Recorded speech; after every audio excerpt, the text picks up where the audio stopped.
আউযুবিল্লাহি মিনাশ শাইতানির রাজিম। বিসমিল্লাহির রহমানির রহিম।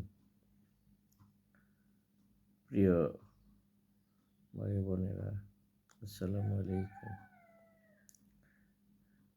আমরা ইদানিংকালে দেখতে পাচ্ছি বিভিন্ন ওয়াজ মাহফিলগুলোতে কিছু মানুষ বাধা সৃষ্টি করে থাকেন। এটা কিন্তু মোটেও ঠিক না। ওয়াজ মাহফিলগুলোতে সাধারণত মূলত আল্লাহর দ্বীন প্রচার করার কাজ করা হয়, অর্থাৎ আল্লাহর দিকে মানুষকে আহ্বান করা হয়। আল্লাহর কোরআনকে মানুষের সামনে উপস্থাপন করা হয়। এখন এই মাহফিলে বাধা দেওয়া মানে হলো আল্লাহর দ্বীন প্রচারে বাধা প্রদান করা।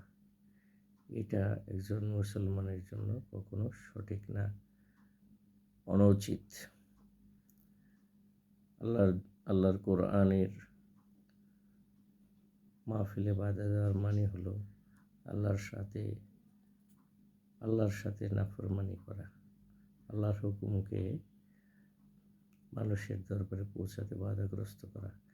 এটা কোনো মুসলমান করলে তার দুটো জায়গায় ক্ষতিগ্রস্ত হবে। এক, দুনিয়ার জীবনে সে মানুষের কাছে লাঞ্ছিত হবে, এবং কিয়ামতের ময়দানে আল্লাহর কঠোর আযাবে সে গ্রেফতার হবে। কাজেই মানুষের প্রথম এবং শেষ কথা হলো তাকে মরতে হবে এবং আল্লাহর কাছে ফিরে যেতে হবে।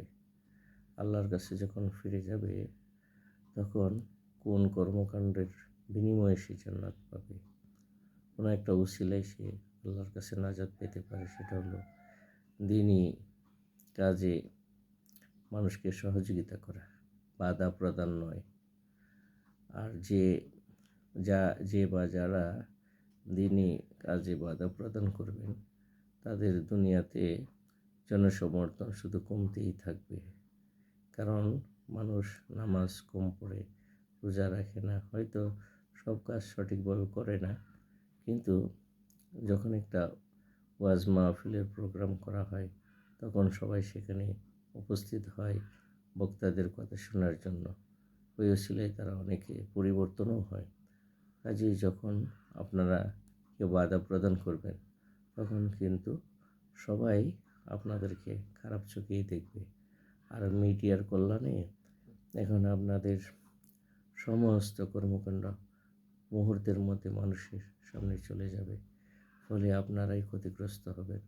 অতএব আমরা আশা করি এই মুসলমানের দেশে আপনারা দয়া করে এই কর্মকাণ্ডগুলো করবেন না। আলেমদেরকে তাদের কাজ করতে দেন। আপনারা আপনাদের যার যার জায়গা থেকে মানুষের কল্যাণে কাজ করে যান।